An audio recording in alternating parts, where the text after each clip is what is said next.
सभी को, मैं हूँ सृष्टि और आज हम भगवत गीता चैप्टर 2 के श्लोक 27 में आ गए हैं। रोज की तरह पहले मैं संस्कृत में श्लोक को पढ़ूंगी, फिर इसके इंग्लिश ट्रांसलेशन को देखेंगे और मीनिंग को समझेंगे। तो चलिए शुरू करते हैं।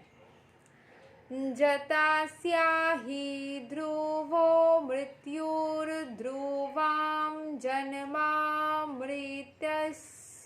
च तस्मद् अपरिहर्येर्ऋतेन त्वं शोचितुम् अर्हसि। One who has taken his birth is sure to die, and after death one is sure to take birth again. Therefore, it is unavoidable discharge of your duty. You should not lament. तो ये अर्जुन को फिर से कृष्ण भगवान तो यहाँ पे पूरा बता रहे हैं। तो गीता जो है वो कृष्ण भगवान के सारे वाणियों को ही यहाँ पे हम पढ़ रहे हैं।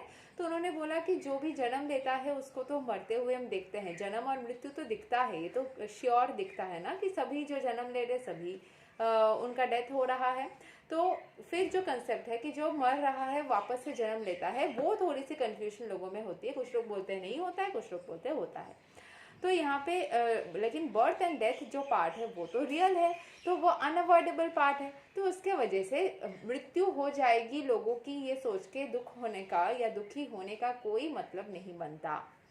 तो चलिए यहाँ पे जो एक्सप्लेनेशन दिया हुआ है वो समझ लेते हैं। और यहाँ पे अगर हम रियल लाइफ के हमारे अंदर के क्वालिटीज़ के साथ में कंपेयर करें तो हमारे अंदर, या फिर नेगेटिव पॉइंट्स के साथ में कंपेयर करें तो कोई एक चीज़, एक आदत अगर हमारे अंदर जन्मा है तो वो भी चेंज हो सकती है, उसको भी हम हटा सकते हैं, उसको भी हम तबाह कर सकते हैं।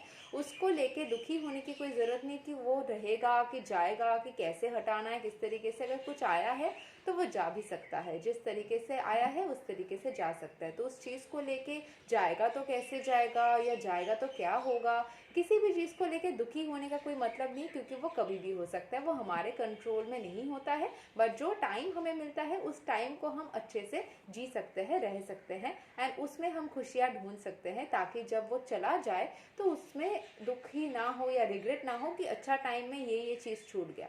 तो जितना भी टाइम मिलता है पूरा फोकस उसमें डालना चाहिए, ठीक है। तो चलिए यहाँ पे एक्सप्लेनेशन पढ़ते हैं।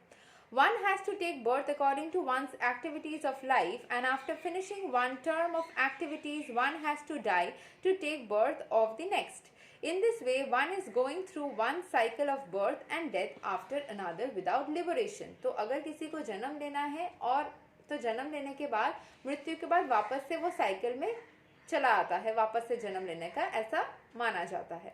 This cycle of birth and death does not, however, support unnecessary murder, slaughter and war. ठीक है, ये जो cycle of death ये जो होता है उसमें मर्डर हो जाना, ये सब में ये जो साइकिल में लोग बंध जाते हैं ना, कि जन्म ले रहे हैं फिर मृत्यु फिर जन्म ले रहे हैं, ये साइकिल में नहीं होती है। ये सारी चीज़ें बोला जा रहा है।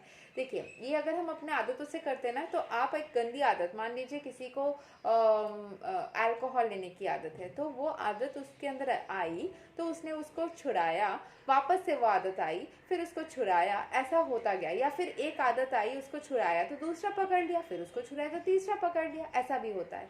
तो ये साइकिल में अगर उसको धड़क से बंद कर दिया जाए किसी तरीके से, एक वायलेंस के साथ में, तो कभी कभी इतना डर लग जाता है कि उस कोई भी खराब आदत को, या उसके लाइफ में कोई हादसा हो जाए उस आदत के वजह से, तो इतना बड़ा सदमा लगता है। तो कभी कभी वो आदत वापस लाने की जो हिम्मत चाहिए होती है ना, वही नहीं आती और आदत पूरी तरीके से छूट जाती है।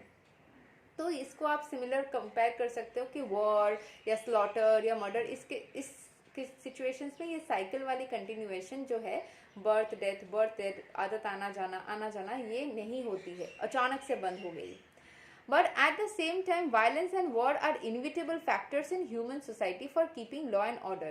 देखिए, अच्छे काम के लिए अगर जैसे कि कोई किसी के साथ में हानि किया है तो उसको पनिशमेंट मिल रहा है, तो न्याय के लिए जो होता है वो ज़रूरी है। लेकिन किसी इनोसेंट को मारना, इसको हानि पहुंचाना, टेररिज्म या फिर बिना मतलब की फाइट्स, ये सारी चीज़ें कभी भी अच्छी नहीं होती है। लेकिन हाँ, किसी ने खराब कर दिया ऑलरेडी, उसको सबक सिखाने के लिए जो लॉ एंड ऑर्डर से पनिशमेंट वैलिड की जाती है, वो सब कर सकते हैं, क्योंकि वो एक कर्मा जैसा हो जाता है ना, आपने किया तो आपको भुगतना होगा। The battle of Kurukshetra, being the will of the Supreme, was an inevitable event, and to fight for the right cause is the duty of a Kshatriya. Why should he be afraid of or aggrieved at the death of his relative since he was discharging his proper duty?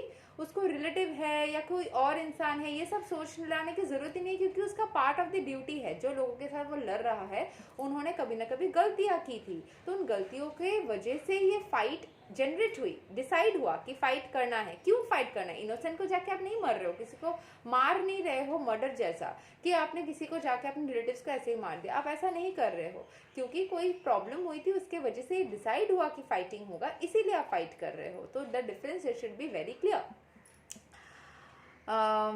He did not deserve to break the law, thereby becoming subjected to the reactions of sinful actions of which he was so afraid. By avoiding the discharge of his proper duty, he would not be able to stop the death of his relatives, and he would be degraded due to his selection of the wrong path of action. अगर उसने गलत decision ले लिया कि उसको, देखिए, proper duty उसको करना है क्योंकि उसको लड़ना उसका प्रोफेशन है, तो उसको अपने प्रोफेशनल ड्यूटी को बना के रखना है. अगर वो उस चीज़ को छोड़ देता है तो वो अपने ड्यूटी को अवॉइड कर रहा है. He would not be able to stop the death of his relatives, क्योंकि वो उनका पार्ट ऑफ द लाइफ है, कभी ना कभी उनकी डेथ हो जाएगी, वो स्टॉप नहीं कर सकता, लेकिन उनकी डेथ हो जाएगी इस वॉर में, इसीलिए मैं इस वॉर को नहीं करूंगा, ये सोच के अगर वो उस वॉर से पीछे हट रहा है तो अपने ड्यूटीज से पीछे हट जा रहा है. क्योंकि आज इस वॉर में उनकी डेथ हो सकती है, या फिर कुछ दिन बाद, कुछ साल बाद कहीं ना कहीं कुछ ना कुछ सिचुएशन से उनकी डेथ होने वाली है. डेथ हो जाएगी इस वॉर से, ये सोच के अगर वॉर नहीं कर रहे हैं तो वो बेकार की बात है, क्योंकि वॉर एक पर्टिकुलर रीजन की वजह से डिसाइडेड हो गया था और उसको करने के वक्त आके आप पीछे हट रहे हो, वो आप नहीं कर सकते. तो आपको पहले डिसाइड करना था कि वॉर करना भी है या नहीं. उसने अपने हाँ कह दिया. अगर आपने कमिटमेंट दे दिया है तो आप खुद का भी आपको नहीं सुनना चाहिए. ठीक है, तो आपको अपने कमिटमेंट दे दिया है कि वॉर करना है, आपको खुद के अंदर चेंजेस लाने हैं, आपको खुद को सुधारना है, आपको बेहतर बनानी है, तो पीछे मुड़ के नहीं देखना है, आपको बस बेहतरी की तरफ आगे बढ़ते चले जाना है. यही तक था श्लोक नंबर 27 चैप्टर 2 का. अगले वीडियो में हम श्लोक 28 को कवर करेंगे. तब तक के लिए हरे कृष्णा.